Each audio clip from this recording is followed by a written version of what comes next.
Hello दोस्तों, नमस्कार। आज की कहानी है छोटी बहू। कहानी का पूरा आनंद उठाने के लिए कृपया वीडियो को लास्ट तक देखें।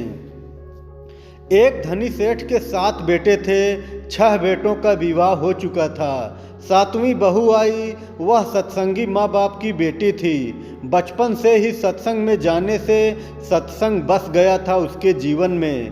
ससुराल में घर का सारा काम तो नौकर चाकर करते हैं। जेठानियाँ केवल खाना बनाती हैं, उसमें भी खटपट होती रहती है।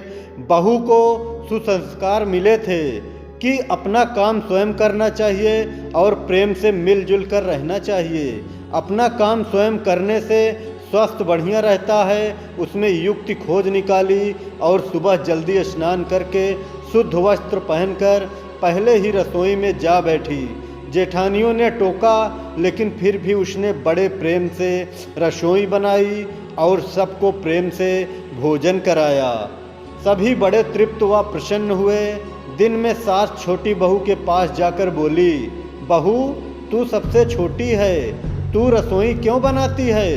तेरी 6 जेठानियां हैं। बहू, माँ जी, कोई भूखा अतिथि घर आ जाए तो उसको आप भोजन क्यों कराते हो? बहू, शास्त्रों में लिखा है कि अतिथि भगवान का स्वरूप होता है। भोजन पाकर वह तृप्त होता है तो भोजन कराने वालों को बड़ा पुण्य मिलता है। माँ जी, अतिथि को भोजन कराने से पुण्य होता है तो क्या घर वालों को भोजन कराने से पाप होता है?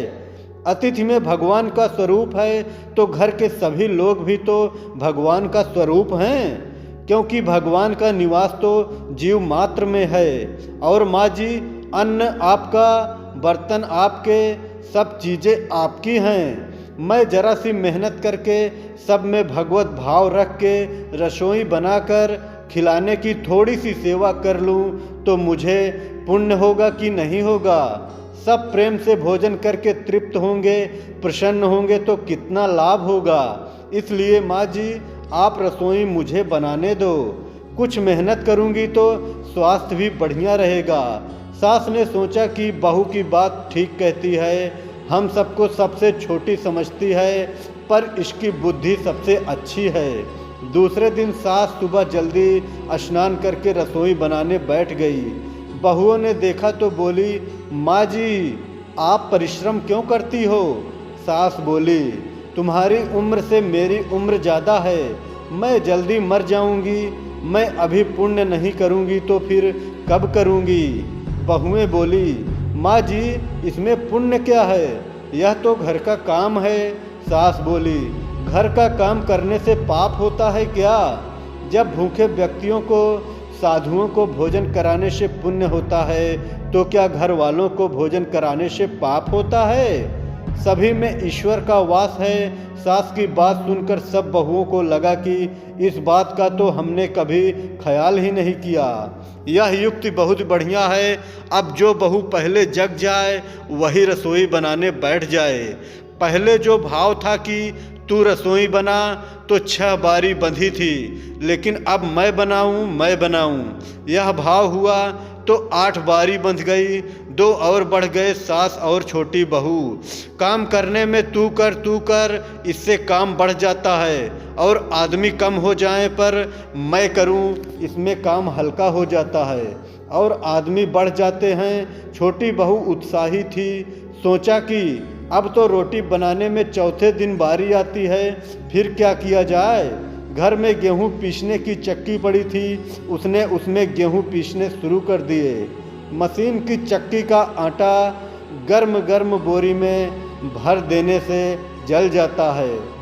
उसकी रोटी स्वादिष्ट नहीं होती, लेकिन हाथ से पीसा गया आटा ठंडा और अधिक पौष्टिक होता है तथा उसकी रोटी भी स्वादिष्ट होती है। छोटी बहू ने गेहूं पीसकर उसकी रोटी बनाई तो सब कहने लगे कि आज तो रोटी का जायका बड़ा विलक्षण है। सास बोली, बहू, तू क्यों गेहूं पीसती है? अपने पास पैसों की कमी नहीं है। माँ जी, हाथ से गेहूं पीसने से व्यायाम हो जाता है और बीमारी नहीं आती। दूसरा, रसोई बनाने से भी ज़्यादा पुण्य गेहूं पीसने का है। सास और जेठानियों ने जब सुना तो लगा कि बहू ठीक कहती है। उन्होंने अपने अपने पतियों से कहा, घर में चक्की ले आओ, हम सब गेहूं पीसेंगी। रोजाना सभी जेठानियां चक्की में 2.5 सेर गेहूं पीसने लगी। अब छोटी बहू ने देखा कि घर में जूठे बर्तन मांजने के लिए नौकरानी आती है। अपने जूठे बर्तन हमें स्वयं साफ करने चाहिए, क्योंकि सब में ईश्वर है, तो कोई दूसरा हमारा जूठा क्यों साफ करे। अगले दिन उसमें सब बर्तन मांज दिए। सास बोली, बहू विचार तो कर, बर्तन मांजने से तेरा गहना घिस जाएगा, कपड़े खराब हो जाएंगे। माँ जी, काम जितना छोटा उतना ही उसका महत्व ज़्यादा। पांडवों के यज्ञ में भगवान श्री कृष्ण ने जूठी पत्तलें उठाने का काम किया था। दूसरे दिन सास बर्तन मांजने बैठ गई। उसको देख के सब बहुओं ने बर्तन मांजने शुरू कर दिए। घर में झाड़ू लगाने नौकर आता था। अब छोटी बहू ने सुबह जल्दी उठकर झाड़ू लगा दी। सास ने पूछा, बहू झाड़ू तूने लगाई है? माँ जी, आप मत पूछिए, आपको बोलती हूँ तो मेरे हाथ से काम चला जाता है। झाड़ू लगाने का काम तो नौकर का है, तू क्यों लगाती है? माँ जी, रामायण में आता है कि वन में बड़े बड़े ऋषि मुनि रहते हैं, लेकिन भगवान उनकी कुटिया में ना जाकर पहले सबरी की कुटिया में गए, क्योंकि सबरी रोज चुपके से झाड़ू लगाती थी, पंपा सरोवर का रास्ता साफ करती थी कि कहीं आते जाते ऋषि मुनियों के पैरों में कंकड़ ना चुभ जाए। सास ने देखा कि यह छोटी बहू तो सबको लूट लेगी, क्योंकि यह सब का पुण्य अकेले ही ले लेती है। अब सास और सब बहुओं ने मिलके झाड़ू लगानी शुरू कर दी थी। जिस घर में आपस में प्रेम होता है वहाँ लक्ष्मी बढ़ती हैं, और जहाँ कलह होती है वहाँ निर्धनता आती है। सेठ का तो धन दिनों दिन बढ़ने लगा। उसके घर की सब स्त्रियों के लिए गहने और कपड़े बनवा दिए। अब छोटी बहू ससुर से मिले, गहने लेकर बड़ी जेठानी के पास गई और बोली, आपके बच्चे हैं, उनका विवाह करोगी तो गहने बनवाने पड़ेंगे।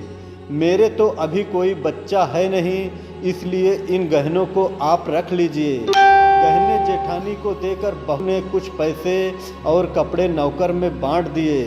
सास ने देखा तो बोली, बहू यह तुम क्या करती हो? तेरे ससुर ने सबको गहने बनवा कर दिए हैं और तूने वे जेठानी को दे दिए और पैसे कपड़े नौकरों में बांट दिए। माँ जी, मैं अकेले इतना संग्रह करके क्या करूँगी? अपनी वस्तु किसी ज़रूरतमंद के काम आए तो आत्मिक संतोष मिलता है, और दान करने का तो अमिट पुण्य ही होता है। सास को बहू की बात लग गई। वह सेठ के पास जाकर बोली, मैं नौकरों में धोती साड़ी बांटूंगी और आसपास में जो गरीब परिवार रहते हैं उनके बच्चों को फीस मैं स्वयं भरूंगी। अपने पास कितना धन है, किसी के काम आए तो अच्छा है, न जाने कब मौत आ जाए और सब यहीं पड़ा रह जाए। जितना अपने हाथ से पुण्य कर्म हो जाए अच्छा है। सेठ बहुत प्रसन्न हुआ कि पहले नौकरों को कुछ देने तो लड़ पड़ती थी, पर अब कहती है कि मैं खुद दूंगी। सास दूसरों को वस्तुएं देने लगी तो यह देखकर दूसरी बहुएं भी दान देने लगी। नौकर भी खुश होकर मन लगा के काम करने लगे और आस पड़ोस में भी खुशहाली छा गई। श्रेष्ठ मनुष्य जो जो आचरण करता है दूसरे मनुष्य वैसा वैसा ही आचरण करते हैं। वह जो कुछ प्रमाण कर देता है दूसरे मनुष्य उसी के अनुसार आचरण करते हैं। छोटी बहू ने जो आचरण किया उससे उसके घर का तो सुधार हुआ ही, साथ में पड़ोस पर भी अच्छा असर पड़ा। उनके घर में भी सुधर गए। देने के भाव से आपस में प्रेम भाईचारा बढ़ गया।